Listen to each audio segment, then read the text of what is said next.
మేము 90s kids అండి. అప్పట్లో పాకెట్ మనీ ఎంత ఇచ్చేవాళ్ళు? ₹1 ఇచ్చేవాళ్ళు. దోస కాస్ట్ ఎంత?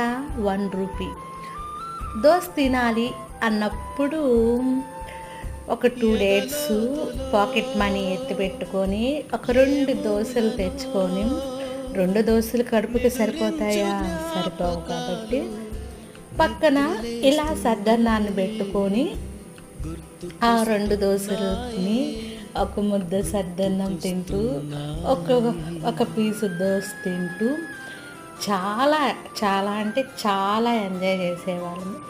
ఎందుకంటే అప్పట్లో బిర్యానీ గిర్యానీ మాకు తెలీదు. మాకు తెలిసింది ఏందంటే టిఫిన్ కాస్ట్ ఎక్కువ. దానికోసం మా పాకెట్ మనీ ఎత్తిపెట్టుకొని మరీ తినాలి అనే పిచ్చి రోజులవి. మమకారం ఎక్కువ ఉన్న రోజులు.